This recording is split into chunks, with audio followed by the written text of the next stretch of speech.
namin Panginoong Hesukristo.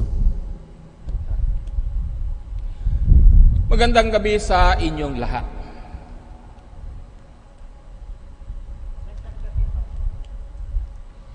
Upang maunawaan natin at bigyang kahulugan ang narinig nating mga salita ng Diyos sa gabing ito at mabigyan ng kahulugan ang pagdiriwang ng sakramento ng banal na Eukaristiya, palatandaan na Jesus ay kapiling natin. Tayo ay naglalakbay sa buhay. Ang ating buhay ay isang paglalakbay. At bilang mga Kristiyano, huwag nating kalimutan na ang hantungan ng ating paglalakbay ay ang tahanan ng ating Ama. Bago si Jesus ipinagkanulo, ipinangako niya sa mga apostoles, huwag kayong mag-alala, huwag kayong mabahala. Dahil sa tahanan ng aking Ama ay maraming mga silid. At ako'y paroroon upang ipaghanda ko kayo ng inyong mga silid. At kapag handa na, ako'y babalik. Kukunin ko kayo upang kung saan ako, naroon din kayo. Yan ang wakas ng landas, ng biyahe, ng paglalakbay ng mga may pananampalataya sa Panginoong Hesus. Sa ating paglalakbay, hindi natin pinagkakaila na mahirap ang paglalakbay ngayon. Mula nung Marso hanggang ngayon. Pero pansinin ninyo, ilang buwan na tayong naglalakbay. Marso, Abril, Mayo, Hunyo, Hulyo, Agosto, Setyembre, Oktubre, Nobyembre, at ngayon ay Disyembre. Tayo'y nasa ikalimang araw ng huling buwan ng taon.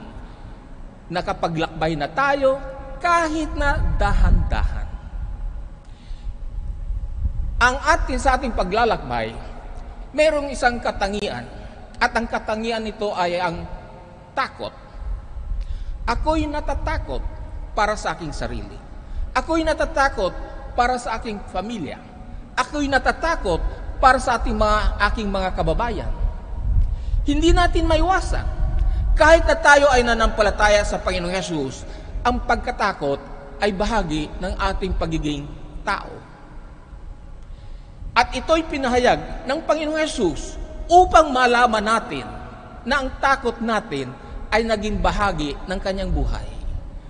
Nung siya'y nasa Getsemani, di ba ang panalangin niya sa Ama ay, sana ay itabi itong kalis kung maari lamang. Natatakot siya dahil alam niya ang hinaharap niya, kamatayan. Kaya ang ating takot ay nababase sa isang hindi ko alam. Hindi ko alam anong mangyayari sa akin, hindi ko alam anong mangyayari sa aking pamilya, hindi ko alam at wala akong kaalam-alam. Kahit na ako'y nananampalataya sa Panginoong Hesus, hindi maalis sa akin ang pagkatakot. Aminin natin. At dahil sa takot na yan, at dahil sa pag-alinlangan, isang pasasalamat sa Panginoon sa paglalakbay natin ngayon dahil parabagang tinulak tayo mula sa ating pananampalataya upang lumapit sa Panginoong Hesus.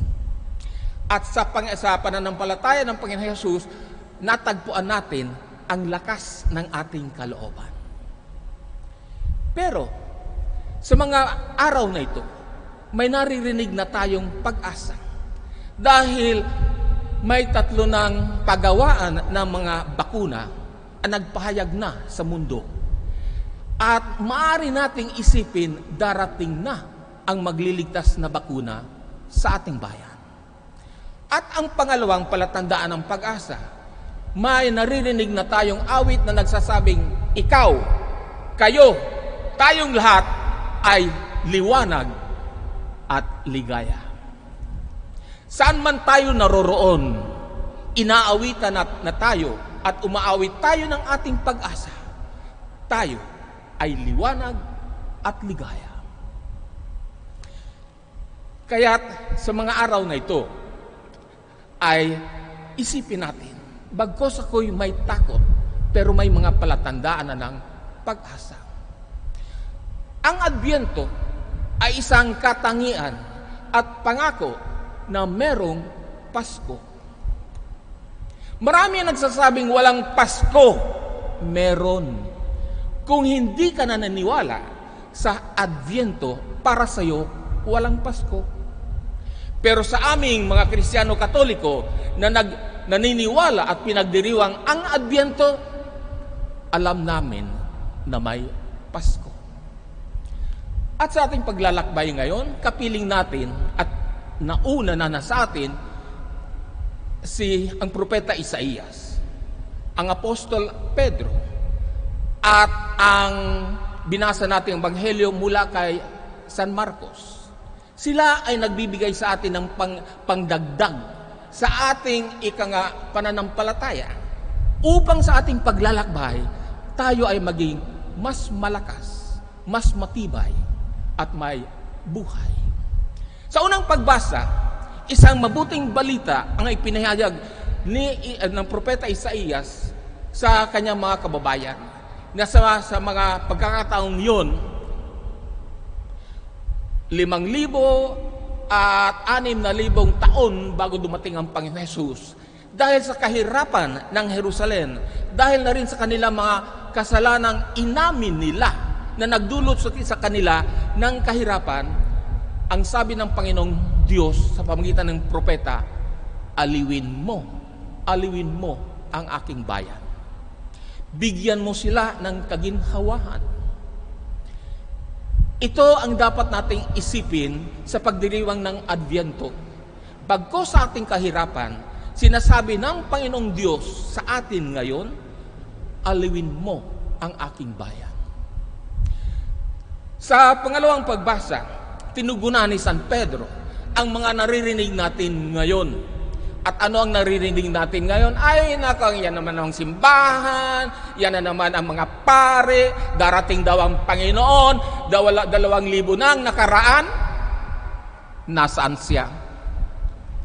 Nasaan siya? Marahil tayo ay bahagi ng mga sinasabing nananampalataya sa Panginoong Hesus. Marahil katulad nila, sinasabi din natin sa ating mga sarili o sa mga nakaririnig sa atin, ayan na naman, sasabihin na naman, na darating ang Panginoon, hindi naman dumarating. Anong tugon ni San Pedro sa mga nanampalatayang katulad natin noong kapanahunan tungkol dito? Ang sabi ng San Pedro, ang Panginoon ay tutupad ng kanyang pangako. Hindi siya dumarating kaagad ngayon dahil sa pagmamahal niya sa inyo. Kung dumating siya ngayon, handa na ba kayo? Handa ka na ba kayo? Hindi pa. Kaya ang sabi ni San Pedro sa mga unang Kristiyano noon na nagrereklamo din, ay nako, sinasabi na naman na darating ang Panginoon. Ito ang tugon niya, ay kung dumating ang Panginoon ngayon, handa ka na bang tanggapin siya? O baka magulat ka dahil hindi ka handa? Kaya isipin mo, alang-alang sa iyo, alang-alang sa pagmamahal ng Diyos sa iyo, hindi pa siya dumarating, pero tutok din niya ang kanyang pangako. Darating siya. Sa Ebanghelyo, pinahayag ni San Marcos ang isang dapat nating isipin na bagkus sa ating paglalakbay na may kahirapan, may isang mabuting balita. Ang sabi ng San Marcos, sa unang linya pa lang, ang mabuting balita tungkol kay Jesus, ang anak ng Diyos. Ito ay mabuting balita. Bakit? Kung meron man tayong dahilan upang matakot sa ating paglalakbay, binibigyan tayo ni San Marcos ng dahilan upang magalak sa ating paglalakbay. Bagkus ang kahirapan, ang sabi niya, ito ang mabuting balita. Para sa mga nagtitiwala sa Panginoong Hesus, ito nga ay mabuting balita. Si Hesus na anak ng Diyos. At bigla niyang pinalitaw ang pagkatao ni San Juan Bautista. Bakit? Dahil sa ebanghelyo niya, niyang ipahayag sa mga nakikinig, sa mga nagbabasa ng kanyang sinulat na ebanghelyo na si San Juan Bautista, ang kanyang kaisa-isang papel sa mundong ito, ang kaisa-isang niyang misyon ay ang ipahayag ang tagapagligtas. Ipahayag. At sa pagpapahayag, tulungan niyang ihanda ang mga tao sa pagtanggap ng tagapagligtas. At ang sinasabi niya ay, pagsisihan ninyo ang iyong mga kasalanan. At ipahayag ninyo itong pagsisisi sa pamamagitan ng pagtanggap ng binyag. Ano itong pagsisisi? Agad-agad iniisip natin ang aking kasalanan. Oo, bahagi yon. Pero hindi ito ang pinakauna. Ang pinakaunang pagsisisi ng mga kasalanan ay ang talikdan natin ang ating pag-iisip tungkol sa ating pakipag-ugnayan sa Diyos. Sa ibang salita, kumusta ang inyong pakipag-ugnayan sa Diyos sa mga sandaling ito? Kung bibigyan nyo ng nota o grado ang inyong pakipag-ugnayan sa Diyos, 100 is the perfect and 1 or 0 is the lowest. Anong ibibigay mong nota? Anong grado? 75? Pasang-awa? 85? Or 95? Bakit hindi 100%? Bakit hindi 100%? Anong kulang na dapat nating gawin upang lubusan nating masabi ng aking pag-ugnayan sa Diyos ay 100%? Siguro, at makakatiyak tayo, ng panahon ng Adbyento ay isang paanyaya sa ating lahat. Isipin ninyo ang inyong pakipag-ugnayan sa Diyos at bumalik kayo sa Panginoon at talikdan ninyo ang mga dahilan kung bakit kayo ay malayo sa Diyos. Kaya ang Adbyento ay isang paghahanda upang ang darating ay salubungin natin ng isang panibagong pananaw tungkol sa Kanya, isang panibagong pananaw tungkol sa ating pakipag-ugnayan sa Diyos. Ang sakramento ng banal na Eucharistia ay nagpapahayag sa atin na ang darating sa Kapaskuhan at ang darating sa balang araw ay nandito. At siya ay kapiling natin. Siya ay kasama natin sa ating paglalakbay upang bigyan tayo ng panibagong lakas ng loob upang huwag tayong mawalan ng pag-asa. Upang huwag tayong mawalan ng pag-asa. Upang huwag nating isipin na sa aking paglalakbay o sa ating paglalakbay, ako o tayo ay nag-iisa. Hindi. Sa pamagitan ng palatandaan ng banal na Eucharistia, pinapaalala sa atin ng Panginoong Diyos Jesus, ako ay kapiling ninyo. Pasalamatan natin ang Panginoong Diyos dahil mula sa narinig natin mga salita niya, binibigyan tayo ng panibagong pag-asa. At wag nating isipin na tayo ay mga taong nanghihina dahil sa mga nangyayari sa ating paglalakbay.